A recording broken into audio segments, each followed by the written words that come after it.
ETF index mutual funds నేర్చుకుని stock మార్కెట్లో రాణించాలనుకుంటున్నారా? వెంటనే ఈ నెంబర్కి కాల్ చేయండి. Welcome to Suman TV. నేను మీ సాయి భైరి.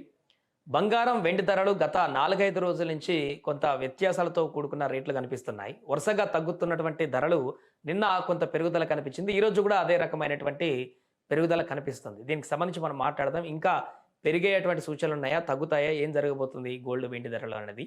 సో మనతో పాటు చలపతిరావు గారు ఉన్నారు, ఫైనాన్స్ ఎక్స్పర్ట్. సార్ నమస్తే సార్. సార్, బంగారం ధరలు ఊహించిన విధంగా తగ్గుకుంటూ వచ్చాయి మొన్నటి వరకు. బట్ అనూహ్యంగా నిన్న ఈరోజు మళ్ళీ ఈ పెరుగుదల బాటలోనే కొనసాగుతున్నాయి. కారణం ఏంటి సార్? ఇంటర్నేషనల్ మార్కెట్లోనేమో డాలర్ పెరిగింది. మన డాలర్ 94.01 అయింది మొన్న. ఇవాళ 93.80 90 మధ్యలో ఊగిసలాడుతోంది. డాలర్ ఎప్పుడైతే పెరిగిందో మనం కొనాల్సిన డాలర్లోనే కదా, దాని ఇంపాక్ట్ ఒకటి ఉంటుంది. కాకపోతే ఆర్బీఐ కానీ ఇంటర్ఫియర్ అయ్యి ఒక $1 బిలియన్ $2 బిలియన్ రిలీజ్ చేసింది అనుకోండి పేమెంట్ కోసంగా, అప్పుడు కొంచెం తగ్గుతుంది. 94 కాస్త 93.80 93.60 అలా పడిపోతుంది. బట్ ఆర్బీఐ ఎంతకాలం ఇలా డాలర్స్ రిలీజ్ చేస్తుంది రిజర్వ్స్లోంచి అనేది పెద్ద డౌట్. లాస్ట్ వీక్ కూడా దాదాపు ఒక 50,000 కోట్ల రూపాయల విలువైన రిజర్వ్స్ పడిపోయినాయి. లాస్ట్ ఫ్రైడేకి అది పరిస్థితి. ఆర్బీఐ లెక్క ప్రకారం కూడా 51,130 కోట్లు ఫారెక్స్ రిజర్వ్స్ తగ్గినాయి రూపాయల్లో చూసుకున్నా కూడా. కానీ ప్రాబ్లం ఏంటంటే ఫారెక్స్ రిజర్వ్స్ ఎంతకాలం రిజర్వ్ చేసి ఎంతకాలం గోల్డ్ని లేదా డాలర్ని కంట్రోల్ చేస్తారు? రేపొద్దున కంట్రీకి మోడీ గారు చెప్పినట్టు అవసరం వస్తే అప్పుడు డాలర్ కావాలి కదా, ఇంపోర్ట్లకి డాలర్ కంపల్సరీ కావాలి. వాడు అక్కడ పెట్రోలు దెబ్బతినింది అనుకోండి, 2 పైపులు కాల్చేశారనుకోండి, లేదా 2 రిఫైనరీలు కాల్చేశారనుకోండి, అప్పుడు సమస్య వస్తుంది. అప్పుడు డాలర్ ఇంకా ఎక్కువ అవుతుంది. అంటే పెట్రోల్ రేట్ ఎక్కువ అవుతుంది, డాలర్ ఎక్కువ కావాలి. సో ఈ ఈక్వేషన్స్లో సఫర్ అవుతుంది గోల్డ్. ఈ ఈక్వేషన్స్లో సఫర్ అవుతున్నది గోల్డ్ అనమాట. ఈ గోల్డ్లో పరిస్థితి ఏంటంటే సిల్వర్ అంతగా లేదు, కానీ గోల్డ్ మీద జనాల ఆశ ఉంది. గోల్డ్ రేట్ అనేది ఒక స్టాండర్డ్ రేటు, అదే ఒక ఇన్వెస్ట్మెంట్ కింద భావిస్తారు చాలామంది. గోల్డ్లో పెట్టేసేసి బంగారం కొనుక్కొని అట్లే నగలు కాదు, నగలు కాకుండా బంగారం కొని ఇంట్లో పెట్టుకునే వాళ్ళు చాలామంది ఉన్నారు. రైట్స్లో కూడా ఇన్కమ్ ట్యాక్స్ వాళ్ళు చెప్తారు 100 కేజీలు బంగారం ఉంది, 20 కేజీలు బంగారం ఉంది, 5 కేజీలు బంగారం ఉంది, ఈయన దగ్గర 2 కేజీలు బంగారం ఉంది, లెక్క చెప్తుంటారు వాళ్ళు. బంగారం అనేది ఒక ఇన్వెస్ట్మెంట్ కింద కూడా భావిస్తారు చాలామంది. గోల్డ్ రేట్ స్టాండర్డ్ అని ఇంటర్నేషనల్ స్టాండర్డ్ అది. గోల్డ్ ఉంటే ఎక్కడైనా బతకచ్చు కదా. ఇప్పుడు టెర్రరిస్టులు కూడా ఇండియాకి వచ్చే వాళ్ళు డబ్బులు తేరు, వస్తూ కిలో జోలు వేసుకొని వస్తారు. ఇక్కడికి వచ్చి ఒక చిన్న మొక్క నుంచి ఎవరికైనా ఇస్తే వాడు హ్యాపీగా సంతోషంగా నెల భోజనం పెడతాడు. ఇక్కడి నుంచి మెల్లగా కాశ్మీర్కో అనంతనాగ్కో పోయి గొడవ చేస్తాడు. జరుగుతుంది అది.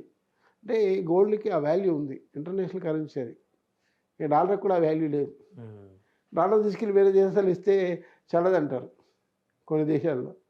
ఆ దేశం కరెన్సీలకు మార్చకుంటేనే చెల్లుతుంది అది. కానీ గోల్డ్ అలా కాదు కదా. అందువల్ల ఈ గోల్డ్ ఫ్లక్చుయేషన్ అనేది డాలర్ ఫ్లక్చుయేషన్ బట్టి ఉంటుంది. నిన్న డాలర్ 40 పైసలు 30 పైసలు పడిపోయింది అనుకోండి, దాని మీద గోల్డ్ కూడా 200-300 పడిపోతుంది. కానీ రాబోయే రోజుల్లో ఈ 144 ఉన్నది మళ్ళీ 150 దాటుతుంది. 150,000 మళ్ళీ టచ్ అవుతుంది. అందులో ఎన్ని రోజుల వరకు దాటే అవకాశం ఉంది సార్? ఎన్ని రోజులు? ఈ వారమే నేను చెప్తాను కదా, ఆయన 5 రోజులు టైం ఇచ్చారు కదా.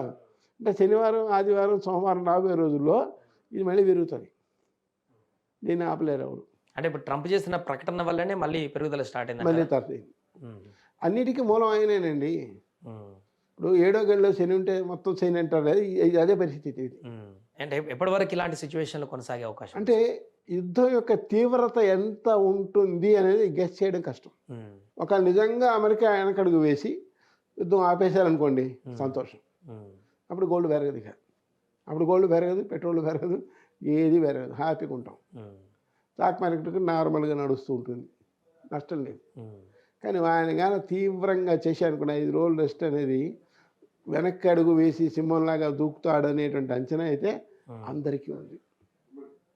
అప్పుడు మళ్ళీ 150,000 155 అయినా కూడా నేనేం ఆశ్చర్యపడను.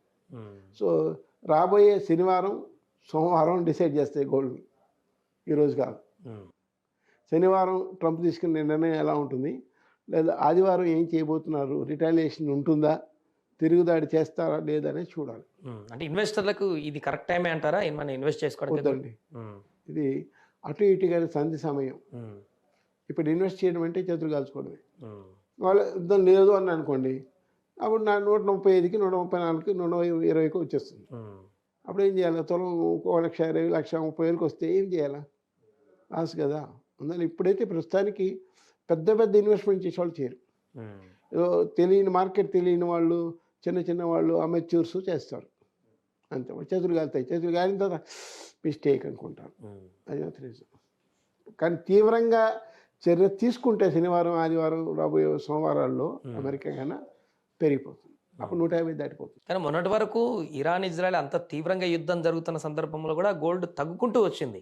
కానీ ఇప్పుడు ఈ యుద్ధం ఇంపాక్ట్ అనేది మళ్ళీ దీని మీద పడుతుంది. పడుతుందండి, న్యాచురల్గా ఉంటుంది. అంటే ఇవన్నీ కూడా సెన్సిటివ్ కమాడిటీస్.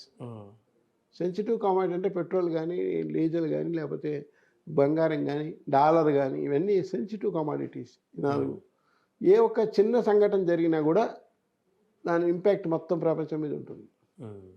చాలా సెన్సిటివ్ కమాడిటీస్ ఉంటాయి. రేపు ట్రంప్ గారు తుమ్మారు అంటే స్టాక్ మార్కెట్ కూడా అమెరికాలో పడిపోద్ది. ఇది మాత్రం నిజం. సో ఈ 4 చాలా సెన్సిటివ్ ఫ్యాక్టర్స్ అనమాట. ఎంతకాలం వరకు ఉండొచ్చు సార్ ఇంకెట్లా? అదే సోమవారం నాటికి కానీ మనం చెప్పలేం. సోమవారం కానీ అమెరికా యుద్ధం ఎక్కువ చేస్తే 1,55,000 దాటిపోతుంది. లేదనుకోండి 1,30,000 1,25,000కి వచ్చినా కూడా నేనేం ఆశ్చర్యపడను. ఇప్పుడు మండే తర్వాత ఇంకా యుద్ధం అట్లనే కొనసాగి ఇంకా ఎక్కువ అయిపోతే 1.5 కాకుండా ఇంకా ఎక్కువ న్యాచురల్గా దాటిపోతుంది. అంటే అప్పుడు ఆర్బీఐకి ఉంటుంది, మనం కాదు, ఆర్బీఐకి ఉంటుంది. మిగతా దేశాలు కొంటాయి, డిమాండ్ పెరిగిపోతుంది మళ్ళీ. ఇప్పుడు లాస్ట్ 1 వీక్ నుంచి కొనట్లేదు మనం, కానీ కొండ మొదలెట్టి అనుకోండి ఆర్బీఐ కూడా మిగతా దేశాలు కూడా కొండ మొదలు పెడతాయి. ఎందుకంటే గోల్డ్ ఉంటేనే మనం రేపు పొద్దున ఇంపోర్ట్ బిల్లు పే చేయగలం. మన దగ్గర కరెన్సీలు లేవు. డాలర్ లేని దేశాలు చాలా ఉన్నాయి, ఎక్స్పోర్ట్స్ లేని దేశాలు, పేద దేశాలు చాలా ఉన్నాయి. వాళ్ళకి గోల్డ్ సిల్వరే దిక్కు, వేరే దిక్కు లేదు. So gold reserve is a reserve అనమాట. ఇప్పుడు ఈరోజు తీసుకుంటే 130.7 బిలియన్లు గోల్డ్ రిజర్వ్స్ ఉన్నాయి మనకి. అదే మన్మోహన్ సింగ్ గారు దిగిపోయినప్పుడు ఇవి లేవు, 40 కూడా లేదు, 40 బిలియన్ కూడా లేదు. మరి ఇప్పుడు 130 ఎందుకు అయిందంటే ఇదే కారణం. 1.5 ఇయర్లోనే ఇంత పెంచుకుంటూ వచ్చారు. గోల్డ్ కొనుక్కుంటూ ఆర్బీఐ రేపు పొద్దున ఏదన్నా కష్టం వస్తే ఈ గోల్డ్ అడ్డం పెట్టి, మనం 91లో ఒకసారి చేసాం కదా, గోల్డ్ కొత్తగా పెట్టి పేమెంట్ చేసాం. అప్పుడు పెట్రోల్ రేట్ ఉన్నాం. మన్మోహన్ సింగ్ పివి నరసింహ కలిసి దాన్ని చక్కదిద్దారు, అది వేరే విషయం. అలా మళ్ళీ రావచ్చే అవకాశం ఉంది.